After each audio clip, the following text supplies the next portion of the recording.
So I've always had kind of an interest in technology and how we can use it to improve healthcare.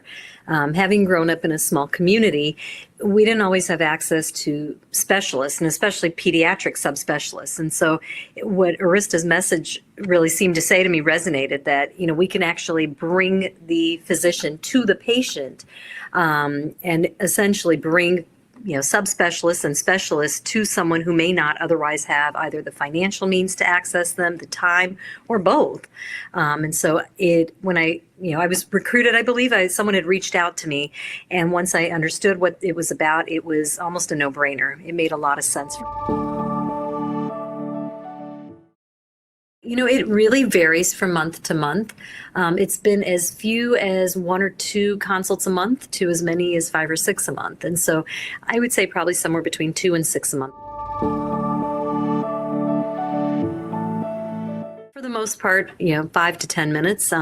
Occasionally it'll be on something that I want to do a little bit more in-depth reading on before I respond back, and I might take 15 or 20 minutes. I enjoy it. It reminds me a lot of case studies and reports you would do in preparation for tests when you were in medical school and even in residency, but you're actually dealing with real patients, real providers. I love the platform. It's very easy to use. It's interactive to the sense that, the primary care physician will upload not just a clinical history, but also sometimes images, sometimes x-rays or other things, and lab work, so that you've got kind of a full kind of picture of the patient, but it's like having a case report and being able to comment on it in real time for actually improving somebody and not just for a case study. So we've had everything from nosebleeds, recurrent acute otitis media, so ear infections, lesions found in the mouth or elsewhere on the head and neck. Sometimes there's, routine things like, well, there's a lymph node that's been here. What should I do with it? That type of thing. And so a lot of it is things that can be managed at the primary care level, but with some guidance. And once you've got proper guidance there, I think it makes a whole lot of difference for the patient and actually for the provider. From a specialist standpoint, we don't have to have our clinics filled with 20 people that might have a viral rash that'll resolve itself with time, or for an ear infection that's maybe a child who's had 2 ear infections but is otherwise healthy.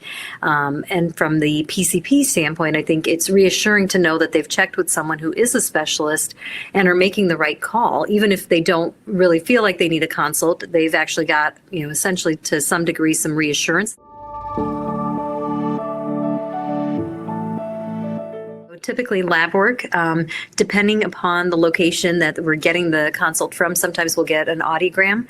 It's typically just, a tympanogram and DPOAE, so basic lab or basic ear hearing test values, not like a full audiologist kind of completed audiogram, but at least something that we can use to look at the hearing. We also will get sometimes x-ray images, sometimes you'll get photographs of different things. And so all of those are very useful and very amenable.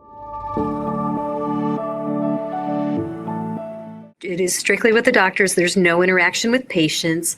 And essentially, you're reading through what the primary care provider has documented, taking all of the information they've provided you and summarizing and giving your recommendations on on essentially an electronic platform, almost like an email message back to them.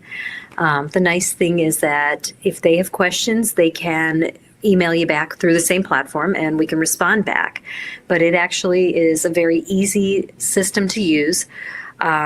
It can be done anywhere, anytime, as long as you have Wi-Fi access, which makes it nice because, I mean, I can work from my dining table, I can work from my office, and if I have, a downtime between two operating room cases at the hospital and I have 5 extra minutes, I can go ahead and respond back to them as well. So it's as easy as using email, but with a lot more functionality in terms of having all of the reports, the imaging, the labs, everything available.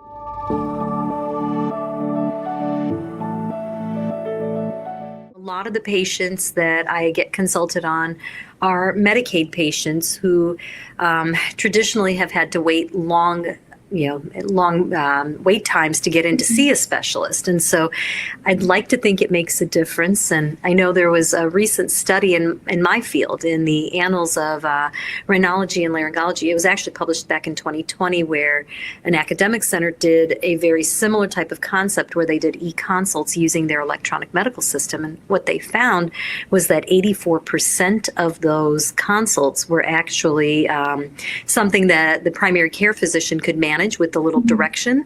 So they actually did not need to be seen in person, which I think makes a huge difference. I mean, as a patient, if you either are limited by your insurance, if you're limited by time, if you're limited by, availability of some of these resources in your community, I think this actually provides a really amazing alternative to help out someone and the patient. It's just an incredible experience, I think, for them to be able to have. I truly enjoy it. I think it's a great way to help out a community, and it's also a great way to educate some of our primary care providers, because you may be, teaching them something new about one patient, but they can take that information and apply it to, dozens more. And so I think your reach as a specialist on this platform is much more widespread than, just taking care of one or two patients.